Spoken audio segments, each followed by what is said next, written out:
ध्यान दिया कि उसकी आंखों, उसको जब उठाया उसी की आंखों के सामने उसकी मां को उन्होंने फर्श से काट दिया। इन्वेस्टिगेशन ईमानदारी से होगी, मुझे डाउट है, क्योंकि जिस तरह विपक्ष के सारे नेताओं को रोका गया, पीड़ित परिवार से नहीं मिलने दिया, और बीजेपी के नेताओं को ले जाके पीड़ित परिवार से मिल रहे हैं या पीछे चोरी से धमका रहे हैं।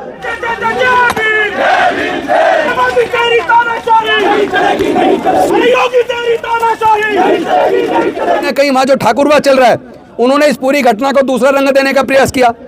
एडवांस में 3 दिन पहले एसपी साहब को चिट्ठी लिखी और उसमें पीड़ित परिवारों को सुरक्षा की मांग की, पीड़ित परिवारों के लिए मुआवजे की मांग की, पीड़ित परिवार के लिए गन के लाइसेंस की मांग की, पीड़ित परिवार को संपूर्ण सुरक्षा के साथ साथ 24 घंटे के अंदर अपराधियों को गिरफ्तार करके टाइम बाउंड मैनर में इंक्वायरी करके फास्ट ट्रैक कोर्ट में मुकदमा चला के सजा दिलाने की बात की। और एडवांस में चिट्ठी लिख के हमने कहा कि कल हम सुबह पीड़ित परिवार से मिलने के लिए मेरठ आ रहे हैं।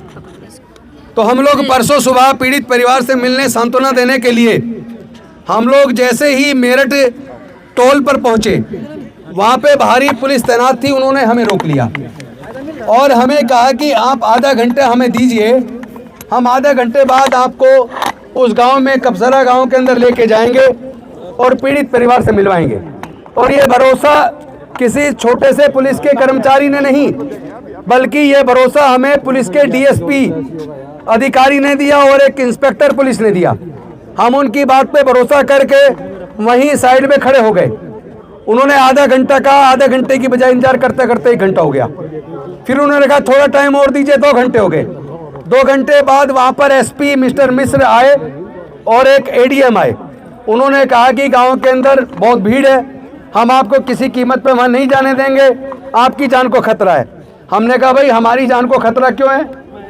अपराधी खुले घूम रहे हैं, उन्होंने लड़की को किडनैप किया, लड़की की माँ बचाने आई, माँ की हत्या कर दी, लड़की की आंखों के सामने माँ की हत्या करके और लड़की पे उन्होंने रिवॉल्वर तान दी और अभी तक अपराधी गिरफ्तार नहीं है। और आप हमें कह रहे हैं कि आपकी जान को खतरा है।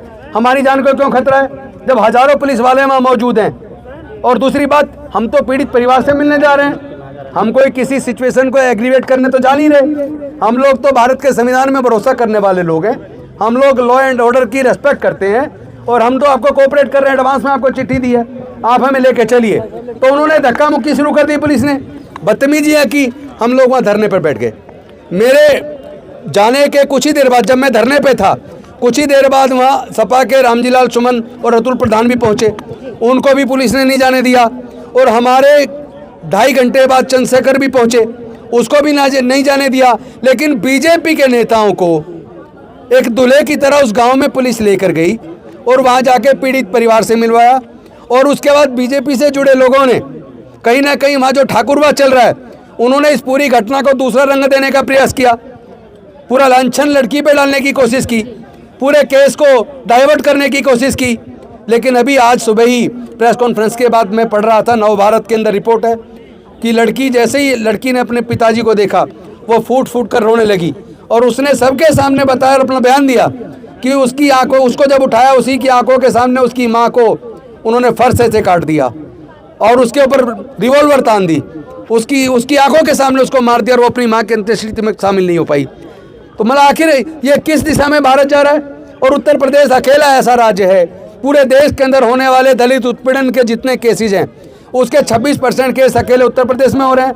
5 बीजेपी शासित राज्य ऐसे हैं जिसके अंदर पूरे देश में दलित उत्पीड़न के होने वाले 76% केस हैं। ये नेशनल क्राइम रिकॉर्ड ब्यूरो का डाटा बताता है, भारत सरकार का डाटा बताता है। और उसमें सबसे ज़्यादा कहाँ है? वो 5 स्टेट जो सबसे ज़्यादा 76% केस दलित उत्पीड़न के हैं, वो बीजेपी शासित राज्यों में, जिसमें उत्तर प्रदेश टॉप पर है, 26% अकेले उत्तर प्रदेश के अंदर है। दूसरे नंबर पे राजस्थान है, मध्य प्रदेश है, महाराष्ट्र है और बिहार है। तो मतलब मैं पूछना चाहता हूँ, आखिर ये योगी जी का जो बुलडोजर है, वो बुलडोजर क्या जाति और धर्म देख के चलता है? क्योंकि अगर इसी तरह का अपराध किसी दलित ने या मुस्लिम ने कर दिया होता तो 24 घंटे के अंदर बुलडोजर चलाकर उसके तो मकान को गिरा देते आप, जैसा हम ज़्यादातर केसेज में उत्तर प्रदेश में देख रहे हैं। लेकिन क्या आपका बुलडोजर जाति धर्म देख के काम करेगा? आप तो जातिवादी हैं, मनुवादी हैं। आप देश को संविधान से चलाने की बजाय मनुस्मृति से चलाना चाहते हैं। तो ये गुंडागर्दी चलने वाली नहीं है। हम इस गुंडागर्दी को किसी कीमत पर नहीं चलने देंगे। ये देश भारत के संविधान से चलेगा। आप लोग खुलेआम जिस तरीके से कहीं दलित को मार रहे हैं, कहीं पिछड़ों को मार रहे हैं, कहीं माइनॉरिटी को मार रहे हैं, और तो और यूपी में तो ब्राह्मणों को भी मार रहे हैं। ऐसा लग रहा है जैसे ठाकुर राज चल रहा है। ये ठाकुर राज से नहीं चलेगा। देश विविधताओं का देश है, अनेकों जाति धर्म के लोग हैं और सबको साथ लेकर देश चलेगा। तो मैं, जैसा आपने पूछा, चाहते क्या है, हम उस परिवार को न्याय चाहते हैं। पहली बात, 2 करोड़ का मुआवजा उस परिवार को मिलना चाहिए। परिवार के एक सदस्य को सरकारी नौकरी मिलनी चाहिए, एक गन का लाइसेंस मिलना चाहिए, जमीन का पट्टा मिलना चाहिए, और इसके साथ साथ दोषी और कौन कौन है उसको जल्दी से पता लगाया जाए। टाइम बाउंड मैनर में 3 महीने के अंदर जांच करके चार्जशीट दाखिल की जाए, और फास्ट ट्रैक कोर्ट में, स्पेशल कोर्ट में केस में स्पीडी ट्रायल करके दोषियों को जल्दी से जल्दी 6 महीने के अंदर सजा सुनिश्चित कराई जाए। ये हमारी प्रशासन से मांग है। और मैंने एडवांस में पुलिस को चिट्ठी लिखी थी आज के लिए कि हम जंतर मंतर पे प्रदर्शन करेंगे, राष्ट्रपति जी को और प्रधानमंत्री जी को ज्ञापन देंगे। हम अपना ज्ञापन तैयार करके लाए हैं, उसकी कॉपी आपको भी मुहैया कराएंगे जो उसमें हमने मांग पत्र रखी है, और उसी की हम एक कॉपी हम पुलिस के माध्यम से अपना जो एक डेलीगेशन लेके अपना ज्ञापन देश के प्रधानमंत्री जी को और राष्ट्रपति जी को देने के लिए जाएंगे। लेकिन सर, योगी जी कहते हैं कि गुंडे माफिया जो है वो यूपी छोड़ के भाग गए। तो ये जो गुंडे माफिया जो आ रहे हैं, जो है इतनी बड़ी बड़ी घटनाओं को अंजाम दे रहे हैं, ये कौन लोग हैं आखिर? नहीं, वो उनका गुंडा माफिया का मतलब है इस देश के यूपी के दलित, यूपी के पिछड़े, यूपी के माइनॉरिटी के लोग, उनको वो गुंडा कहते हैं। और असल में जो गुंडे लगातार हत्याएं कर रहे हैं, जिंदा जला रहे हैं, पेशाब करके पेशाब पिला रहे हैं। आपने देखा होगा भी बिजनौर की घटना, किस तरह जूते से वाल्मीकि परिवार के उस लड़के को मारा जा रहा है बुरी तरीके से। आपने देखा होगा जिस तरह बिजनौर के अंदर खुलेआम एक दलित लड़के को, कश्यप को मार के उसको जला दिया। उसकी लाश को पुलिस ने आधी जली को पकड़ लिया।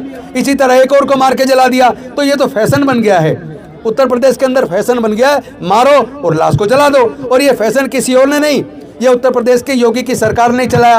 क्योंकि हाथरस की बेटी के साथ सामूहिक बलात्कार हुआ और उसके बाद उसकी लाश को जिस तरह आधी रात को जबरन उसको जलाया गया, तो ये लाश को जला के सबूत खत्म करने की जो प्रथा है, ये तो योगी जी के ही शासन ने शुरू की है। तो ये मनुवादी सरकार में इस देश में दलितों, पिछड़ों, आदिवासियों, वंचित वर्गों की हकमारी तो हो ही रही है।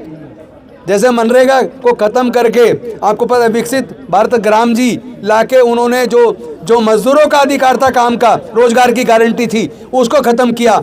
ये किसानों के ऊपर इन्होंने उत्पीड़न किया। दलितों पे ये उत्पीड़न कर रहे हैं, पिछड़ों पे ये उत्पीड़न कर रहे हैं, माइनॉरिटी पे ये उत्पीड़न कर रहे हैं। तो ये तो ऐसा कौन सा हिंदू राष्ट्र बनाने की बात कर रहे हैं? कौन सा कर रहे हैं ये लोग? इनके बच्चे पढ़े विदेश में, और यहाँ जितने गरीब वंचित वर्ग के लोग हैं, दलित, पिछड़े, आदिवासी, वो धर्म की रक्षा का ठेका लें। नहीं चलेगा। भारत संविधान से चलेगा, मनुस्मृति से नहीं चलेगा। और हम लोग अपने बच्चों को ये कहना चाहते हैं कि आप लोग ऐसे किसी भी धार्मिक जुलूस में हिस्सा ना बने जिसमें तलवारें लहराई जाती हो, जहाँ हिंदू मुसलमान किया जाता हो, जहाँ धर्म और जाति के नाम पर नफरत पैदा की जाती हो, ऐसे किसी भी आंदोलन का आप हिस्सा ना बने। आरोपी 14 दिन के रिमांड पे है और ये एंगल निकल के आ रहा है कि वो लड़की उस लड़की को पहले से 14 दिन का रिमांड किसी लिए? 14 दिन का रिमांड पे है। अरे अब तक पकड़ क्यों नहीं पाए सारे गुंडों को? कौन कौन दरिंदे थे वो? उनको तुरंत इसमें इन्वेस्टिगेशन ईमानदारी से होगी, मुझे डाउट है। क्योंकि जिस तरह विपक्ष के सारे नेताओं को रोका गया, पीड़ित परिवार से नहीं मिलने दिया, और बीजेपी के नेताओं को ले जाके पीड़ित परिवार से मिल रहे हैं या पीछे चोरी से धमका रहे हैं। उस परिवार को धमकाने की कोशिश की गई है, उनको बयान बदलने की कोशिश की जा रही है, उनको डराया जा रहा है पीड़ित परिवार को। वो तो अच्छा वाला लड़की ने पूरा बयान देके सच को सामने रख दिया, वरना तो ये इस पूरी घटना पे एक दूसरा ही कलर देने की कोशिश कर रहे थे। लड़की के चरित्र पर सवाल उठाए जा रहे हैं। नहीं, वो तो सामने आ गया ना। आज ही मैं नवभारत की न्यूज पढ़ रहा हूँ, उस लड़की ने खुलेआम सारा पूरा बयान बता दिया है।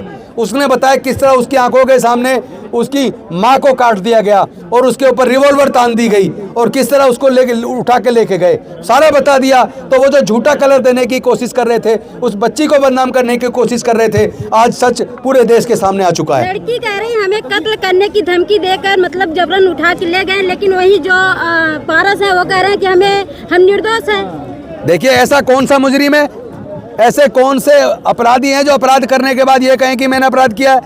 हर अपराधी अपराध करने के बाद कहता है कि मैंने कोई अपराध नहीं किया। तो उसमें अगर वो मिस्टर सोम कर रहे हैं तो कर रहे हैं, उसका क्या कर सकते हैं? लेकिन सच सामने आकर रहेगा।